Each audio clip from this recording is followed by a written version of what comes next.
Hey everyone, and welcome back. If you're here, you're probably looking for ways to improve your relationships and ditch those bad habits that seem to keep coming back. Yeah, for You sure. know what I mean? Yeah.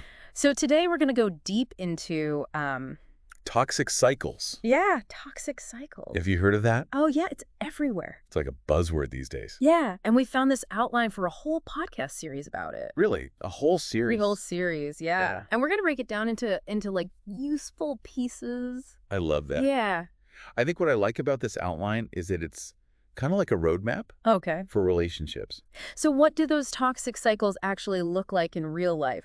Give us some examples. Like, imagine feeling like you're always like walking on eggshells, Oh, yeah. never knowing what's going to like set someone off. Mm. Or maybe you try to tell your partner how you feel and it just like shut down completely. Yeah. And you're just left feeling unheard and resentful. Oh, that's the worst. And then there's the constant criticism, Yeah. you know? Nothing is ever good enough. Ugh, I've been there. Yeah. And your self-esteem just starts to like disappear. It's so draining. These are like classic examples of toxic cycles. Yeah. It's like these patterns that keep happening over and over. It's not always like a big fight, Sure. It's like these small things that just keep happening and they just wear you down. Yeah. And a lot of people don't even realize they're in a toxic cycle. Yeah, they're just used to it. But the good news is that just recognizing it, Yeah. that's a huge first step. Awareness is key. Exactly.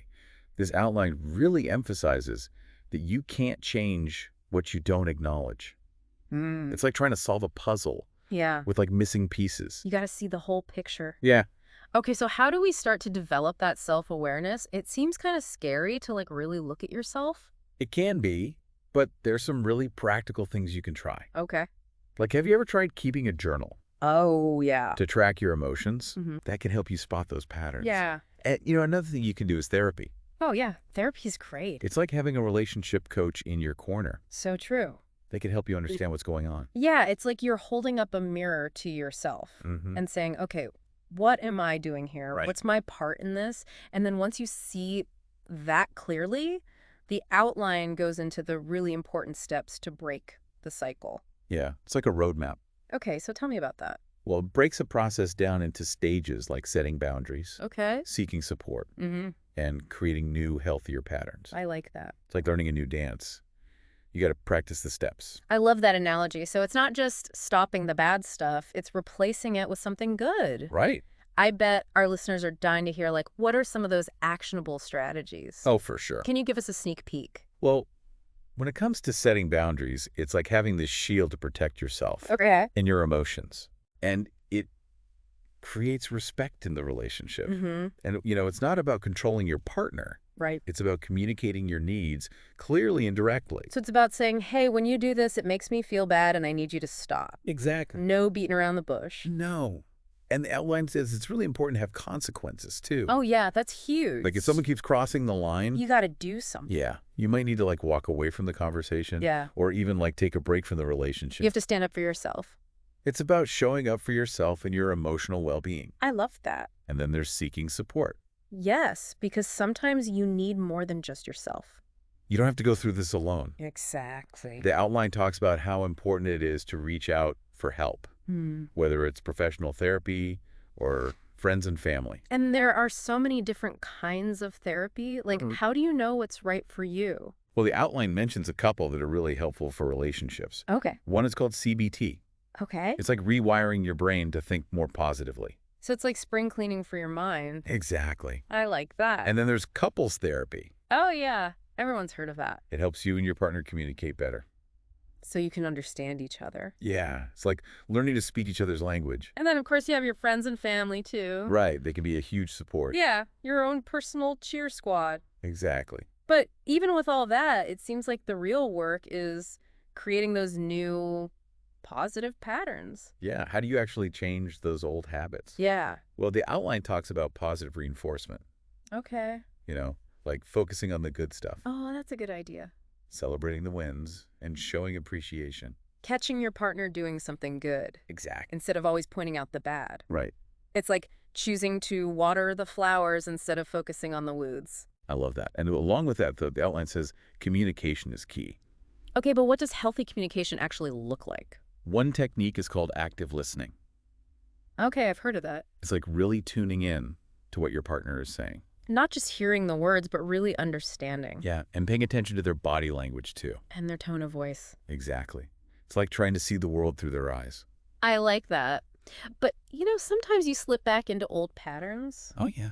It happens. How do you deal with that without feeling like a failure? The outline says setbacks are normal. Yeah? It's not about being perfect. It's about how you handle those moments. So it's a journey, not a destination. Exactly. And remember, you're not alone in this. We're all in this together. There are resources available and people who care about you.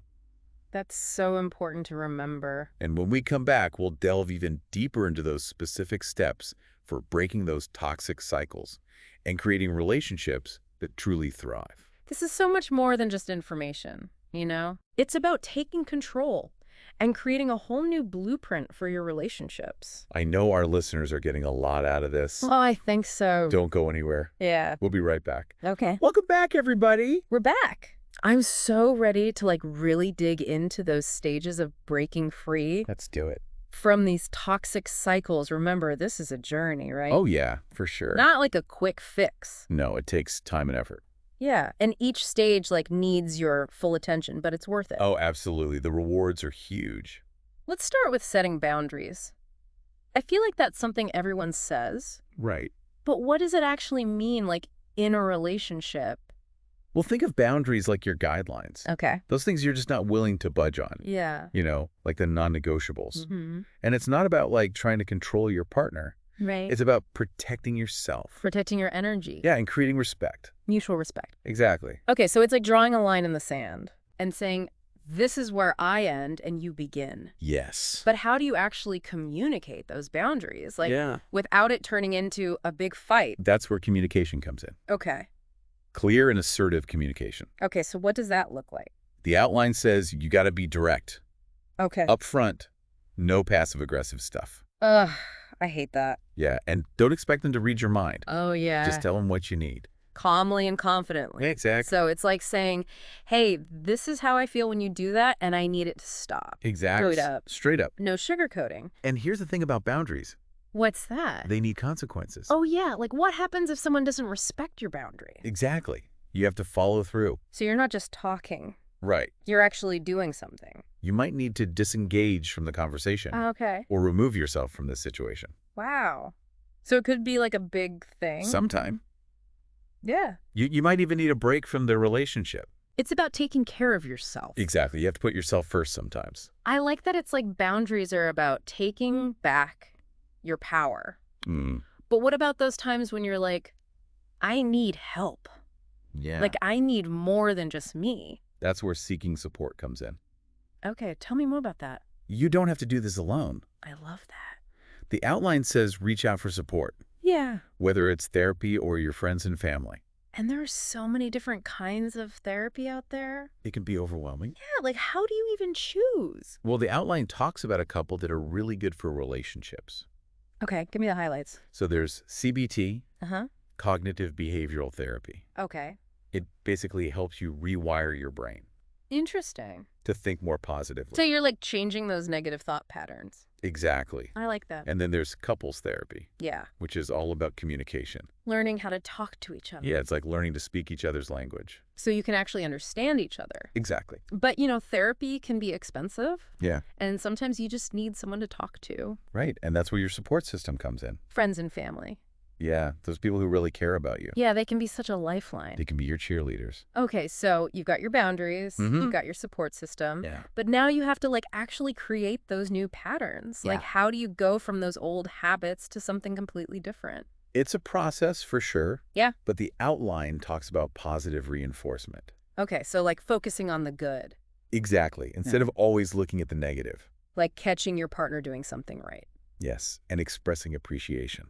I like that. Those small moments of appreciation can really change things. It's so easy to just focus on the bad stuff. Right. But when you start noticing the good things. This shifts the whole dynamic. Exactly. And along with that, the outline really emphasizes communication. Again. Yeah, it's that important. But what does healthy communication actually look like? Give me some tips. Well, one technique is called active listening. Okay, I think I've heard of that. It's about really tuning in to what your partner is saying. So it's more than just hearing the words Right. It's about understanding their emotions, too. and their body language. Exactly. It's like trying to see the world from their perspective. Like walking in their shoes. Exactly. But you know what? Sometimes you mess up. Oh, yeah, for sure. Like you try to do all the right things and then you just slip back into those old patterns. It happens. How do you deal with that without feeling like a total failure? Well, the outline says setbacks are normal. Okay, good. It's not about being perfect. It's about how you handle those moments Okay, so what's the best way to handle them? with self-compassion Okay. and see them as learning opportunities. Not as failures. Exactly. Everyone makes mistakes. So it's a journey with like twists and turns and ups and It's downs, not always going to be easy. but it's about keeping going. And remembering why you started in the first place. That's so important. And knowing that you have the strength to make it through. I love that. You're not alone in this. Welcome back to the show, everyone. It's the final countdown. I know we've covered a lot about like breaking free from these toxic cycles, you know? Yeah. We talked about those patterns, setting boundaries, Yeah. finding support, and even like starting to create those new ways of being together. But like, Doesn't stop there, right? yeah, that's what I'm thinking. Like, what happens after you break the cycle? Right. You know, how do you keep that going and actually build a relationship that doesn't just like survive, Right. but actually thrives? That is the big question. Yeah. It's like, okay, we climbed the mountain. Right. Now what? Yeah, how do we like live up here? Exactly. And this outline has this idea of like commitment to change, which I Yeah. think is so important. It's not a one-time thing. So it's not like you just like reach the finish line and You're done. you're good. Yeah. It's more like, you know, taking care of a garden. Okay. You got to keep weeding Okay. and watering. I like that analogy. Yeah, you got to nurture it. Okay, so how do we like tend to the garden? Well, the outline talks about this idea of continuous self-improvement. Oh, that makes sense. Like you're always a work in progress. So it's not just about fixing the relationship. It's Right. about each person, like Growing. growing as an individual. Yeah, exactly. I like that a lot. You know, be open to feedback. Feedback's tough. They can be, but it's so valuable. Yeah. You know, from your partner, from yourself. And the outline even suggests having like regular check-ins, Oh, interesting. like a relationship temperature check. I like that. How are we doing? What's working? What's not working? What can we do better? It's like a performance review, Yeah. but for your love life. Exactly. And the goal isn't to criticize or blame, Right. It's about like working together to figure out how to improve. as a team. Yeah. But let's be real. Okay. There are going to be times when you just like slip up. You know what I mean? Yeah. Like you try to do all the right things and then you just, Fall back into old habits. yeah. And then you're like, ah. But that's normal. Okay, good. The outline says setbacks are going to happen. Okay. It's not about being perfect. Phew. It's about how you handle those moments. So it's more about like learning to deal with conflict in a healthy way Exactly. than like avoiding it altogether. Yeah, conflict is going to happen, Yeah. but it's how you approach it. And this outline says, you know, those are like opportunities Mhm. to practice those new skills. Communication, the Yeah. boundaries, the support. It's like a fire drill. You don't want to fire, No. but it's good to practice. Just in case. Exactly. I like that. So we've learned a lot, Yeah, we have. from feeling trapped in those cycles To having a way out. to building something new. And something amazing. I like that. But I got to Yeah. ask, like, where do we even begin? That's a good question. And I think the answer is self-awareness. That seems to be coming up a lot. It's the foundation. Okay. You got to understand yourself Okay. before you can change anything. So like, what are my patterns? Yeah. What are your triggers, your needs, your It's desires? just like an inner adventure. Exactly. Okay, so first we go on an adventure inside. Mm-hmm. Then we can build something amazing on the outside.